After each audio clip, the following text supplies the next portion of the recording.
Over the years, the city of Detroit has given me a hell of a lot of movie pleasure. RoboCop, RoboCop 2, It Follows, RoboCop 3, scratch that last one. But anyway, was the city about to give me yet another slice of cinematic heaven with Barbarian?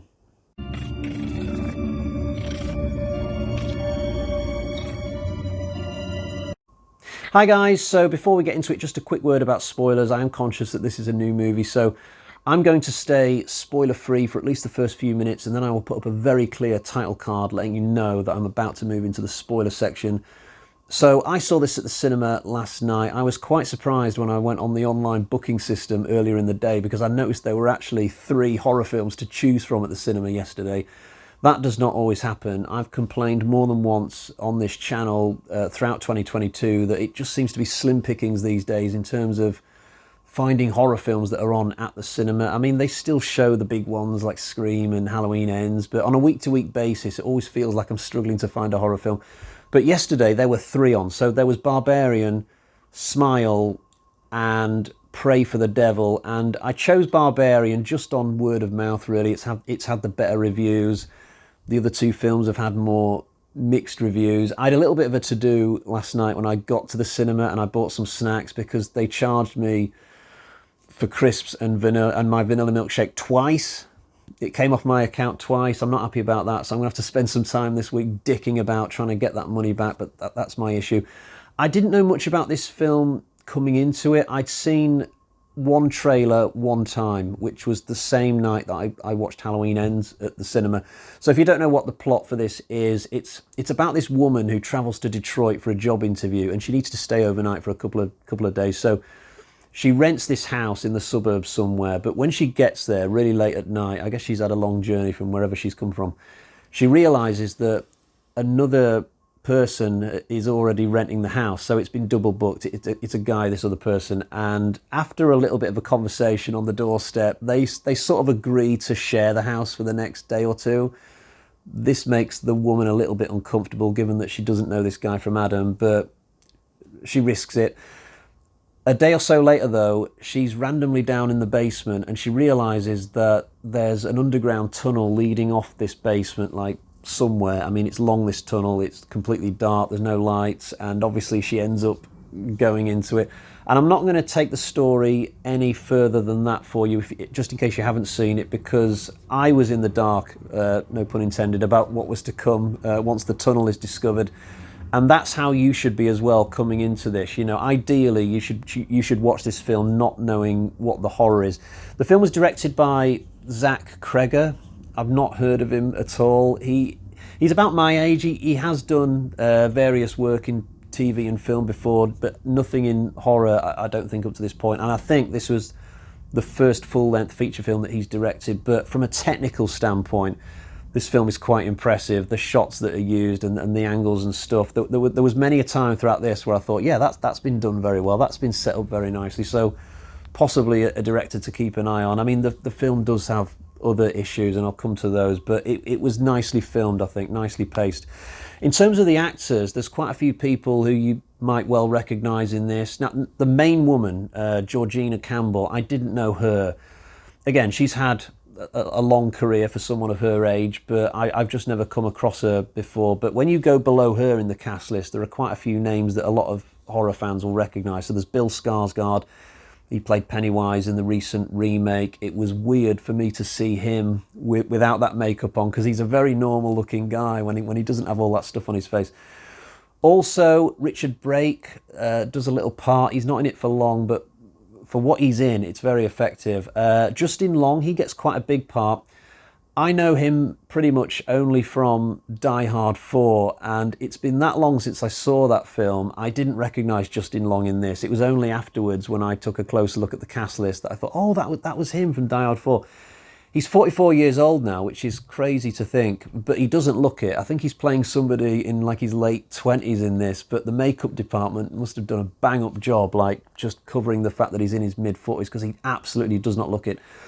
Also, Kate Bosworth is in the film. You might remember her from Superman Returns. She played Lois. She was also in a horror film called Black Rock, which I really like. She's only in this film for one scene and she doesn't even speak. So I did wonder to myself, has her career really gone down the tubes that much? But after a bit more digging online, I found out that she's actually dating Justin Long. So that kind of explains why she was willing just to do a little bit of a tiny role in this. So yeah, deep cast. If you want my very quick opinion though, before I get to the spoilers, it's a good film. It's not a great one.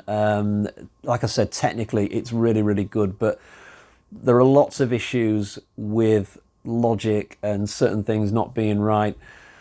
It's a scary film. I mean, I was really gripped by it, especially not knowing what was going to happen or where it was going. I certainly enjoyed it. I came out of the cinema feeling quite the buzz. I didn't feel like I'd wasted my evening or my money. It's been more this morning as I've contemplated the film further over my breakfast and moved on to planning this review that I've started to think more about the problems of the film that maybe didn't bug me so much when I was actually watching it. But yeah, there are some things wrong with it, but I would still recommend giving it a shot because it was a decent film. It was a decent time. And if you watch a lot of horror films throughout any one year, you will see a lot worse than this. But that being said, it's time now to move to the spoiler section. So if you want to hear me talk about some things in a bit more detail, then let's get on with it. Definitely the best thing about this film is the slow journey we go on, following Tess from basically the first frame of the movie until roughly the midpoint, I'd say, when she finally arrives in the belly of the subterranean passage that she's been heading towards. You feel this real sense of dread as she's on her way down there, and it's all good stuff. That said, the script in this film definitely needed some more work. The script is actually at odds with how well the film is directed. So you've got these two characters near the start, these two wannabe renters, Tess and Keith.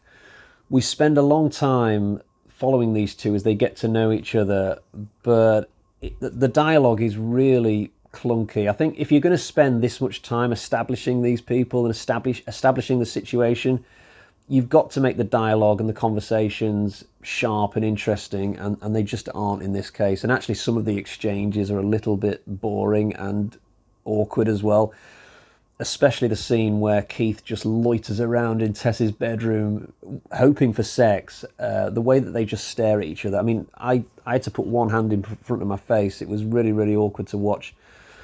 I think they needed to have done more work with the Keith character, especially make him less like some young, stuttering Hugh Grant type. Just make him a bit more sure of himself and sharpen up the dialogue, and these early scenes could have been better. I've got to give credit where it's due, though. I totally expected Keith to turn out to be a bad guy. I was just waiting for the minute that he would do an about-face and tell Tess that she wasn't going anywhere. I think the film wants you to think that Keith is going to be a villain, so the fact that he turns out to be nothing to do with the main horror, I've got to give the film credit for that. And also the fact that he's taken out fairly early. I didn't see that coming as well, but that was a nice surprise. It was a real jolt to the system. Going back to the script, though, there's another really bad thing late on. So we get this homeless character who basically just starts explaining the plot with about 5 minutes left. It's completely unnecessary. I think most people will have got the gist of what this film is before that scene. And even if you're unsure about certain things, you can easily just look those up after you've watched the film, or just confer with whoever you're watching the film with. You don't need to have some random character just turn up and sort of break the fourth wall, explain absolutely everything. It's a real schoolboy era moment in this film, I think. I'm not even sure how this homeless guy would know everything that he does without having got killed for trying to obtain the information. It's not good at all. But strangely enough, in the middle of the film, there is some well-written stuff involving Justin Long's character, so he gets this section pretty much all to himself. It's a bit of a surprise, the avenue this film goes down in terms of its structure. You think you're just getting an A to B horror film, and then you get all these different sections just mixing things up a little bit. But the Justin Long section is really well written. So he plays this character who has been accused of rape, and the film doesn't explicitly come out and tell you if that's true or not. Although the longer the film went on, the more I started to think that he probably had done the rape. But this material is really well handled. It's well written, particularly one scene where this character's in a nightclub and he's explaining to his friend that, in his opinion, it's a bit of a grey area as to whether he committed the rape or not. I think that was one of the moments where I thought that he probably had done it and he was just trying to justify it to himself that maybe it wasn't a rape. But I think the dialogue and the words that have been chosen for this character to say have been skillfully handled. If this scene had been written poorly, I think he would have admitted the rape in the nightclub, but then tried to justify why he did it somehow. But I wouldn't have found the character or the story as interesting if we'd have had a definite answer as to his guilt halfway through. If the scene had been written even worse, he would have just admitted it and been proud of it somehow. The character would have been far less fun to follow after that point. So just after the Justin Long section, we get Richard Brake doing his thing, and I got the wrong impression about the Richard Brake section. I thought we were just moving on to another character who was going to come along and discover the house. I didn't realise that the Richard Brake section was a flashback. Now, I'm not counting this as a criticism towards the movie. I'm not saying the movie should have said flashback or, 20 years ago or something like that. I like the fact that it stays ambiguous, because the fact that I didn't know what this Richard Brake section was when I was watching it, it made the finale better for me, because I kept thinking, oh, well, Richard Brake's going to come back into it at some point. I thought that Tess was going to kill the main creature and then there would be some kind of sting in the tail where she would be captured by Brake at the end, and it would turn out that there were two different horrors on this estate, a serial killer and a creature, and both would be completely unrelated to the other. I think if they'd have done that, it would have been fine. That could have worked. It would have been interesting. But as it was, the credits hit and I was like, okay, so what was that Richard Brake section in the middle? And then suddenly the penny dropped and I thought, oh, he was the old guy in the bed underground. I totally didn't recognise Richard Brake under the makeup. So I was probably a bit dense for not catching on, but strangely it made the film better for me.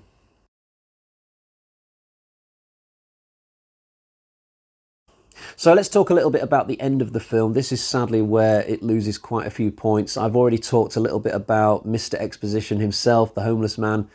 We also get a couple of really badly written cops. For some reason, these guys refuse to investigate allegations of kidnapping and murder, and I totally don't get why, unless they have some kind of local knowledge as to what's underneath the house. But if that's the case, then why hasn't anybody up to this point gone down there and bagged themselves one of the biggest collars in Detroit history? I mean, if you think about it, it would be quite a coup for a couple of young rookies to be able to take out this half creature, half woman and uncover all the rapes and paedophiles that have gone on down there.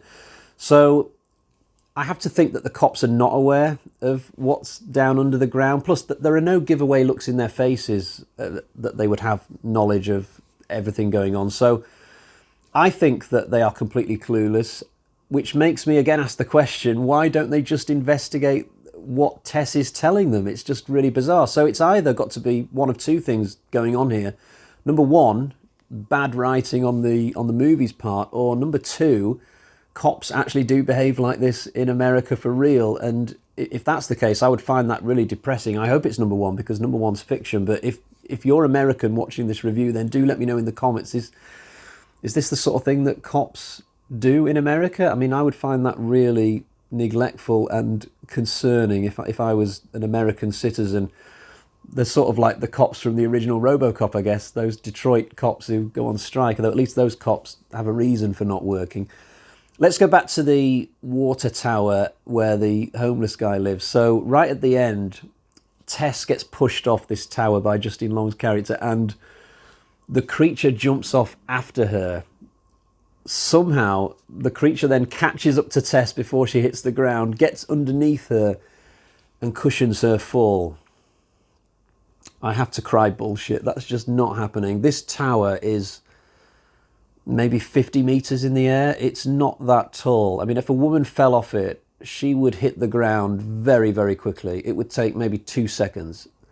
Maybe not even that. Maybe a second and a half. It would happen very, very quick, a fall like that, before the big splat. There's no way somebody is jumping off after someone else, catching up to them, and then getting underneath them.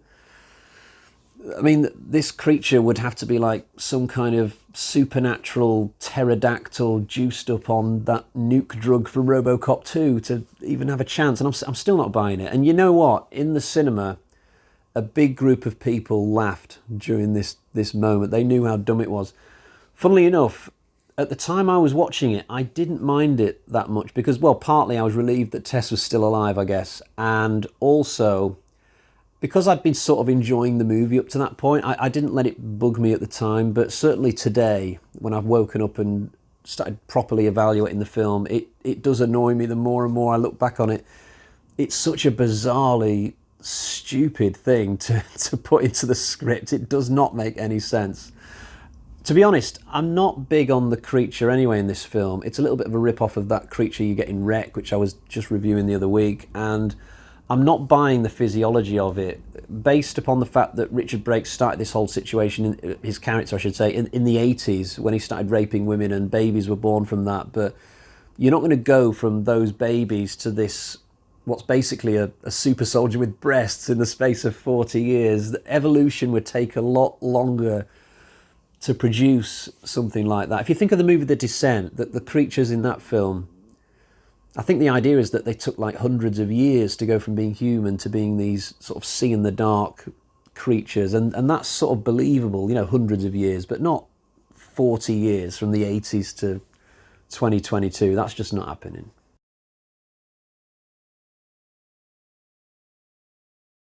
I also don't like the fact that Justin Long's character pushes Tess off the water tower in the first place. It's like the movie's saying, so we know you've been wondering whether Justin Long was a rapist. Well, now we can confirm that he is, because look, he's showing his true colours. He's pushing Tess off the water tower.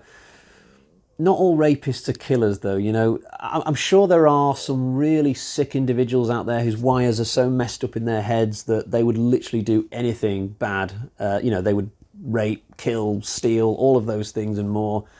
But I don't think Justin Long's character is one of those. He's just an overexcited, pompous little frat boy who can't control his penis, basically. He's a rapist, but I don't see him being a killer or other things, you know. I think it would have been more interesting for the film, actually, if he'd have been really heroic at the end of this, saved Tess, and both of them would have walked off into the sunset together, but then he would have been arrested for his rape and gone to prison, because then the film could have been asking an interesting question. It would have been asking, okay, how do you feel about this guy? He's just been the hero. He stepped up. He saved a woman's life. He did all the right things, but he's still a rapist. And if the film had showed him being arrested at the end, it wouldn't be by the useless Detroit cops. He'd probably have to go all the way back to California or whatever to get arrested. But if the film had shown him being arrested, it would have been quite a good message then.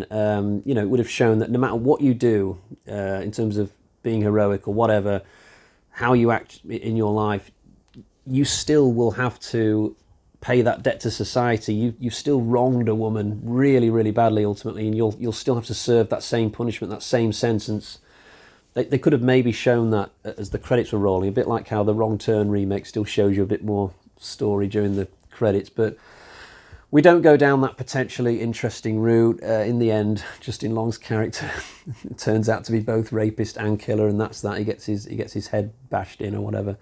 So there we have it. Why don't we get to the Bag of Terror then and find out what sort of score I'm going to give for this, because I think I've already dwelt on this film a hell of a long time today, actually. So we've got 1, 2, and 3 bloody axes out of 5. I've criticised the hell out of it, but I still quite enjoyed it. At the time I was watching it, I thought it was a good time. But you can, if you want to, you can really pick holes in this film till the sun comes down. I think 3 out of 5 is fair. I was quite creeped out for a lot of the first half, and it was certainly a very original film. It's good. I just don't think it's one that I will probably go back to or buy, but I'd certainly recommend giving it a shot. I might even say go see it at the cinema. Why not? It's an entertaining little film, albeit maybe not as good as I've heard. But there we go. Right, I guess that's it for today. I'll be back another time. Cheerio, bye-bye.